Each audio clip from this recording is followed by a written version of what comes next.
Good morning dear student.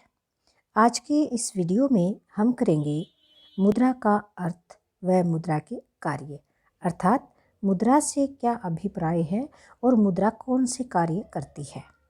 Meaning and functions of money. सबसे पहले मुद्रा का अर्थ। प्यारे बच्चों, मुद्रा एक ऐसी वस्तु है जो विनिमय के माध्यम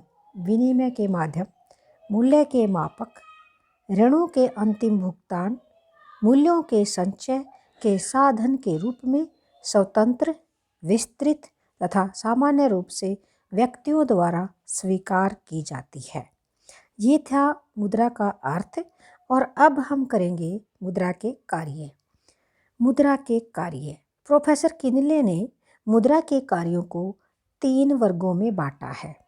पहला है प्राथमिक या मुख्य कार्य, प्राइमरी और मेन फंक्शंस। सेकंड है गौण अथवा सहायक कार्य, सेकेंडरी और सब्सिडरी फंक्शंस ऑफ मनी। और तीसरा है आकस्मिक कार्य, कंटिंजेंट फंक्शंस। तो प्यारे बच्चों, मुद्रा 3 प्रकार के कार्य करती है: मुख्य कार्य, सहायक कार्य और आकस्मिक कार्य। सबसे पहले हम लेते हैं मुख्य कार्य। मुद्रा के प्राथमिक अथवा मुख्य कार्य कौन से हैं? प्राइमरी और मेन फंक्शंस। इस वर्ग में मुद्रा के वे कार्य आते हैं जो प्रत्येक देश और काल में मुद्रा द्वारा किए जाते हैं। इनमें से निम्नलिखित 2 कार्य आते हैं। और पहला कार्य है विनिमय का माध्यम। विनिमय का माध्यम जो पहला कार्य है, और जो दूसरा कार्य है वो है मूल्य का माप या मूल्य के मापदंड या मूल्य की इकाई। तो सबसे पहले हम करेंगे विनिमय का माध्यम, लेन देन का माध्यम। मुद्रा का एक महत्वपूर्ण कार्य विनिमय का माध्यम है, यानी कि जो मेन जो कार्य है मुद्रा का वो है विनिमय का माध्यम। इसका अभिप्राय यह है कि मुद्रा के रूप में एक व्यक्ति अपनी वस्तुओं को बेचता है और दूसरी वस्तुओं को खरीदता है। मुद्रा क्रय तथा विक्रय दोनों में ही एक मध्यस्थ का कार्य करती है, बिचौलिए का कार्य करती है। विनिमय के माध्यम के रूप में मुद्रा ने वस्तु विनिमय की मुख्य कठिनाई अर्थात आवश्यकताओं के दोहरे संयोग के अभाव को समाप्त कर दिया है। मौद्रिक प्रणाली के अंतर्गत वस्तुओं और सेवाओं के विनिमय को 2 भागों में बांटा जा सकता है। पहले भाग में वस्तुओं को बेचकर मुद्रा प्राप्त की जाती है और दूसरे भाग में मुद्रा की सहायता से अन्य वस्तुओं को खरीदा जाता है, अर्थात CM और C।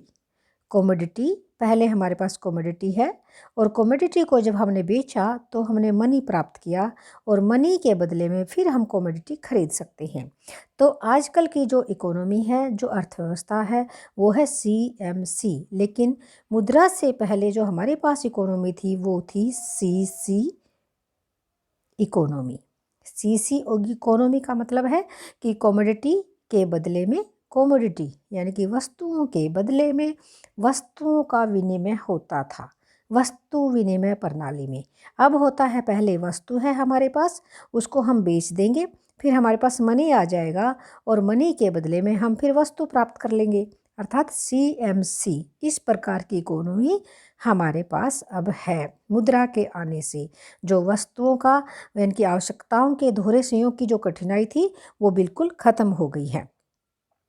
तो देखो बच्चों, इसके फलस्वरूप जो मुद्रा के फलस्वरूप की बात मैं कर रही हूँ, मुद्रा की बात हम कर रहे हैं, विनिमय का कार्य सरल और सुगम हो गया है। समय तथा परिश्रम की बहुत अधिक बचत हुई है। मुद्रा के इस कार्य ने सौदों का समय और स्थान के आधार पर बंटवारा कर दिया है, क्योंकि आज किसी वस्तु के विक्रेता को एक निश्चित समय और स्थान, देखो बच्चों, निश्चित समय और स्थान पर ही अपनी वस्तु बेचकर तुरंत ही उसी मूल्य की दूसरी वस्तु खरीदने की आवश्यकता नहीं है।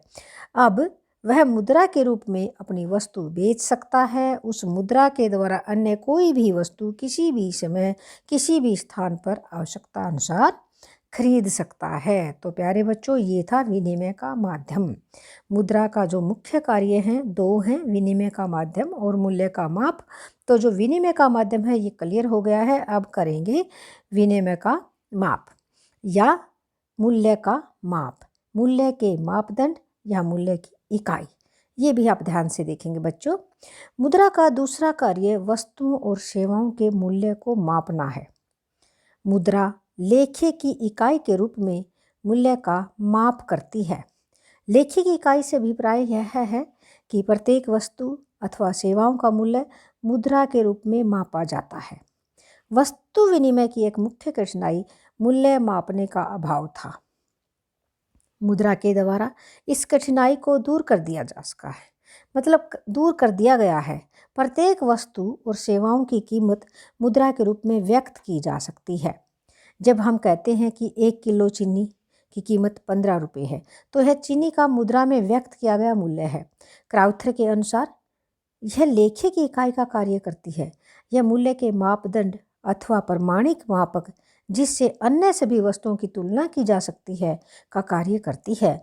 मुद्रा के द्वारा सभी वस्तुओं के मूल्य को मापा जा सकता है तथा व्यक्त किया जा सकता है। तो प्यारे बच्चों, ये थे मुख्य कार्य। मुद्रा के मुख्य जो कार्य हैं वो क्या थे? विनिमय का माध्यम और मूल्य के मापदंड। बहुत इंपॉर्टेंट है, आपको बिल्कुल याद करना है कि विनिमय का माध्यम और मूल्य का मापदंड, ये दो याद करने हैं। इसके बाद अपने गौण कार्य आएंगे मुद्रा के। तो देखो, गौण कार्य 3 हैं और ये 2 हैं। टोटल जैसे हम 5 कार्य, प्राथमिक मुख्य कार्य और गौण कार्य कराएंगे, उसमें कई बार क्वेश्चन इस प्रकार से आ जाता है कि ये जो जैसे 4 कार्य उन्होंने दे दिए या 3 कार्य दे दिए कि इनमें से प्राथमिक कार्य कौन सा है। एक प्राथमिक कार्य दे दिया और 3 गौण कार्य दे दिए। तो इस प्रकार से आपने समझना होगा, आपने जी बिल्कुल ये क्लियर करना होगा कि प्राथमिक 2 हैं और जो गौण कार्य है वो 3 है। फिर बिल्कुल अलग अलग से कि कौन सा प्राथमिक है और कौन सा गौण है, ये बिल्कुल ध्यान रखना होगा। नेक्स्ट चलते हैं आगे बच्चों। मुद्रा के गौण अथवा सहायक कार्य, जो गौण कार्य हैं या सहायक कार्य हैं वो कौन से हैं वो आप देखेंगे। स्थगित भुगतानों का मान। देखो बच्चों, स्थगित भुगतानों का मान यानी कि जो बाद में हमने भुगतान करने होते हैं उनका मान मुद्रा की सहायता से हम कर सकते हैं। तो देखो, जिन लेन देनों का भुगतान तत्काल ना करके भविष्य के लिए स्थगित कर दिया जाता है या टाल दिया जाता है, उन्हें स्थगित भुगतान कहा जाता है। ऋणों के भुगतान को भी स्थगित भुगतान कहते हैं। मुद्रा के फलस्वरूप स्थगित भुगतानों अथवा उधार लेन देन की क्रिया सरल बन गई है। प्रत्येक अर्थव्यवस्था में किसी न किसी प्रकार के ऋण के लेन देन की आवश्यकता होती है। जब हम किसी व्यक्ति से कर्ज लेते हैं तो हमें उसको मूलधन और ब्याज चुकाना पड़ता है, यानी कि मूलधन और ब्याज दोनों देने पड़ते हैं। ऋण तथा ब्याज का वस्तुओं के रूप में लेन देन करना एक कठिन कार्य था। मान लीजिए आपने किसी व्यक्ति से गेहूं के रूप में ऋण लिया है। जब आप गेहूं यानी कि ऋण वापस करेंगे तो उसी गुणवत्ता का गेहूं देना संभव नहीं है। अतः हमें एक ऐसे माध्यम की आवश्यकता है जिसके द्वारा ऋण के लेन देन और ब्याज का निर्धारण सरलता और सुविधा से किया जा सके। यह कार्य मुद्रा के द्वारा अधिक सरलता से किया जा सकता है। मुद्रा को अन्य देखिएगा, जो मुद्रा है, मुद्रा को स्थगित भुगतानों का मान इसलिए माना गया है क्योंकि अन्य किसी वस्तु की तुलना में इसका मूल्य स्थिर रहता है। देखो, मुद्रा का मूल्य हमेशा स्थिर रहता है। इसमें सामान्य स्वीकृति का गुण पाया जाता है, अर्थात जो मुद्रा है ना, इसको कोई भी स्वीकार कर लेता, कोई भी मना नहीं करता मुद्रा को लेने से। अन्य वस्तुओं की तुलना में यह अधिक टिकाऊ है। मुद्रा के इस कार्य के फलस्वरूप ही व्यापार का इतना अधिक विकास संभव हो सका है। तो ये 3 गुण थे इसके अंदर। तो देखो बच्चों, स्थगित भुगतानों का मान, ये जो गौण कार्य है, सेकेंडरी फंक्शन है मुद्रा के, उसमें पहला है स्थगित भुगतानों का मान, यानी कि भविष्य में जो हमने भुगतान करने हैं वो उनको मुद्रा की सहायता से आसानी से किया जा सकता है। दूसरा पॉइंट है हमारा है मूल्य का संचय, यानी कि जो मुद्रा है उसका जो मूल्य है, यानी कि मुद्रा के रूप में जो मूल्य है उसको इकट्ठा यानी कि स्टोर करके भी रखा जा सकता है, संचय भी हम कर सकते हैं मुद्रा का। जबकि वस्तुओं का अगर हम संचय करते हैं तो वो खराब होने का डर लगा रहता है उनका। तो ये आप देखेंगे मूल्य का संचय। मुद्रा मूल्य के संचय के रूप में भी कार्य करती है। मुद्रा के मूल्य संचय का अर्थ है धन का संचय। इससे अभिप्राय यह है कि मुद्रा को वस्तुओं तथा सेवाओं के लिए खर्च करने का तुरंत कोई विचार नहीं है। प्रत्येक व्यक्ति अपनी आय का कुछ भाग भविष्य के लिए बचाता है। इसे ही मूल्य का संचय कहा जाता है। वस्तु विनिमय प्रणाली के अंतर्गत मूल्य का संचय करना संभव नहीं था, क्योंकि वस्तुएं नाशवान होती हैं। वस्तुओं को भुगतान के रूप में सभी व्यक्ति स्वीकार नहीं करते हैं, परंतु मुद्रा के रूप में मूल्य का संचय सरल हो जाता है, क्योंकि मुद्रा को सब लोग स्वीकार कर लेते हैं। मुद्रा के मूल्य में अधिक कमी या वृद्धि नहीं होती है। मुद्रा का संग्रह सरलता से किया जा सकता है। मुद्रा के रूप में बचत करने में बहुत कम स्थान की आवश्यकता होती है। मुद्रा के रूप में की गई बचतें वस्तुओं के रूप में की गई बचतों की तुलना में अधिक सुरक्षित हैं। न्यूलन ने मुद्रा के इस कार्य को मुद्रा की परिसंपत्ति कार्य कहा है। मुद्रा की परिसंपत्ति कार्य कहा है। नेक्स्ट देखेंगे बच्चों मूल्य का हस्तांतरण। देखो बच्चों, हमने पहला बताया था कि स्थगित भुगतानों का मान, जो दूसरे कार्य हैं गौण कार्य, स्थगित भुगतानों का मान, मूल्य का संचय और मूल्य का हस्तांतरण, ये तीन कार्य गौण कार्य हैं, जबकि विनिमय का माध्यम और मूल्य का माप ये प्राथमिक कार्य थे। तो जो मूल्य का हस्तांतरण है वो किस प्रकार से आप देखेंगे। मुद्रा के कारण मूल्य का हस्तांतरण सुविधाजनक बन गया है। आज के इस युग में लोगों की आवश्यकताएं बढ़ गई हैं। इन आवश्यकताओं की पूर्ति के लिए दूर दूर से वस्तुएं खरीदी जाती हैं। मुद्रा में तरलता और सामान्य स्वीकृति का गुण होने के कारण इसका एक स्थान से दूसरे स्थान पर हस्तांतरण संभव है। इसके अतिरिक्त मुद्रा के रूप में कोई भी व्यक्ति एक स्थान पर अपनी संपत्ति बेचकर दूसरे स्थान पर खरीद सकता है। इसके परिणाम स्वरूप पूंजी की गतिशीलता में सहायता मिलती है। मुद्रा के इस कार्य के फलस्वरूप ही लोग अपने अतिरिक्त धन को अन्य व्यक्तियों को उधार देकर ब्याज के रूप में आय प्राप्त कर सकते हैं, तथा जो लोग धन को उधार लेते हैं वे इसका प्रयोग अपनी आवश्यकताओं को संतुष्ट करने उत्पादक कार्यों के लिए कर सकते हैं। तो प्यारे बच्चों, अब है तीसरा कार्य यानी कि आकस्मिक कार्य। मुद्रा के जो आकस्मिक कार्य हैं वो निम्नलिखित हैं।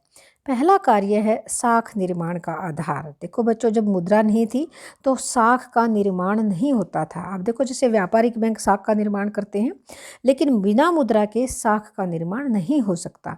तो सबसे पहला जो आकस्मिक कार्य है वो है साख निर्माण का आधार। दूसरा, अधिकतम संतुष्टि का माप। मुद्रा से उपभोक्ता को बहुत ज़्यादा संतुष्टि मिलती है, सबसे ज़्यादा संतुष्टि मुद्रा से मिलती है। राष्ट्रीय आय का वितरण, राष्ट्रीय आय के वितरण में भी सहायक है। निर्णय का वाहक, यानी कि देखो, मुद्रा की सहायता से कोई भी व्यक्ति अपने निर्णय का वाहक है, यानी कि वो अपने निर्णय को बदल भी सकता है। शोधन क्षमता की गारंटी, पूंजी की तरलता में वृद्धि। तो प्यारे बच्चों, इतने सारे आकस्मिक कार्य भी मुद्रा करती है। शोधन क्षमता की गारंटी भी मुद्रा की सहायता से ली जा सकती है, और पूंजी की तरलता में भी वृद्धि होती है मुद्रा की सहायता से। क्योंकि देखो, जैसे मान लीजिए मकान एक वस्तु है मकान, और एक है हमारे पास मुद्रा। तो तरलता मुद्रा में जो आपकी तिजोरी में जो पैसे रखे हैं, एक तो वो है मुद्रा के रूप में, और एक है मकान। तो सबसे ज़्यादा तरल कौन सा है? दोनों में तरल कौन सा है? जो पैसे रखे हैं, क्योंकि उनको तुरंत हम प्रयोग कर सकते हैं, लेकिन मकान को बेच करके पैसा प्राप्त करना बहुत सारा समय लग सकता है और उसकी तरलता कम है। तो प्यारे बच्चों, पूंजी की तरलता में वृद्धि होती है मुद्रा की सहायता से। तो ये थे 6 हमारे आकस्मिक कार्य। तो डियर स्टूडेंट्स, हमने बताया आपको प्राथमिक कार्य, गौण कार्य और आकस्मिक कार्य। आपने जो 5 कार्य मुख्य हैं, यानी कि मुख्य कार्य 2 और 3 जो गौण कार्य हैं, उनमें पॉइंट याद करने की पहला और दूसरा, यानी कि ये जो विनिमय का माध्यम और मूल्य का मापदंड, ये 2 प्राथमिक कार्य हैं और 3 जो कार्य है वो गौण कार्य है। क्योंकि क्वेश्चन इस प्रकार से आपसे पूछा जाएगा कि मुद्रा का जैसे 3 कार्य तो गौण कार्य दे दिए और एक प्राथमिक दे दिया कि इनमें से प्राथमिक कार्य कौन सा है। अगर आपको याद होंगे तो आप उसमें क्लिक कर सकते हो, ठीक का निशान लगा सकते हो कि इनमें से कौन सा है। अपने बिल्कुल ध्यान से टिप्स पे ये चीज़ें याद करनी होंगी बच्चों। ये 5 नंबर का क्वेश्चन है आपका, आपके एग्जाम में आने के लिए 5 मार्क्स का जो क्वेश्चन है, इसको बिल्कुल ध्यान से करना कि मुद्रा क्या है और मुद्रा के कार्य क्या है। 5 मार्क्स का क्वेश्चन बहुत इंपॉर्टेंट है। ओके बच्चों, थैंक यू।